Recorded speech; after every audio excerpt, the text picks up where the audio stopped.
ውሸት በሆነ በሉኝ በእግዚአብሔር የሃኒ እናት አረፈች የሚባለው ነገር እውነት ነው በእግዚአብሔር እኔ ማመን አቅቶኛል ሚካኤልን የቅርብ ሰዎች የምታውቁ ካላችሁ ባካችሁን የተረጋገጠ መረጃ ነገሩን አሳውቁን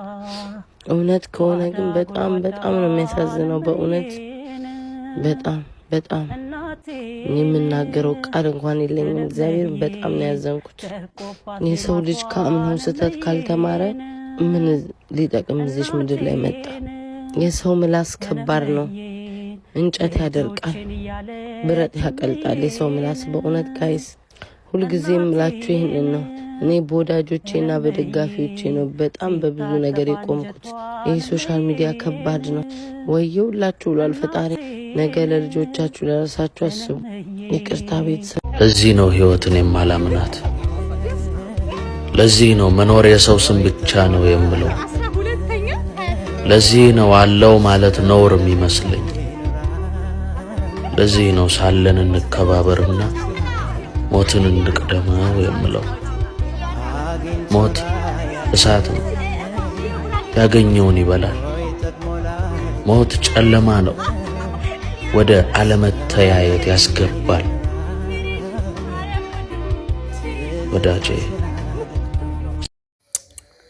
እውነት ለመናገር የምንሰማው ነገር እውነት ከሆነ መቤዲነ በጣም ነው ማዝነው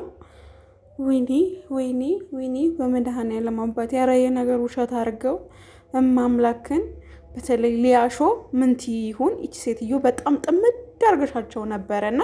ስራ ይሰራሉ ምናምን እያልሽ ማለት ነው ግን የምንሰማው ነገር ውሸት ይሁን ስላንቺ ሳይሆን ውሸት ባረገው እንደው ቅዱስ ገብርኤል እንደው ውሸት ባረገው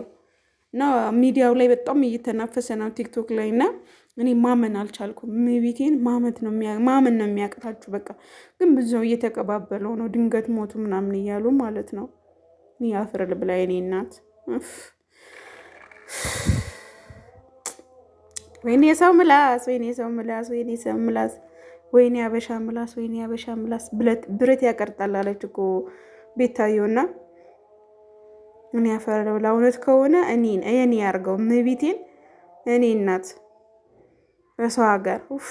እኔ እናትሽ አሁን እንዲህ ነው እንጂ ወይኔ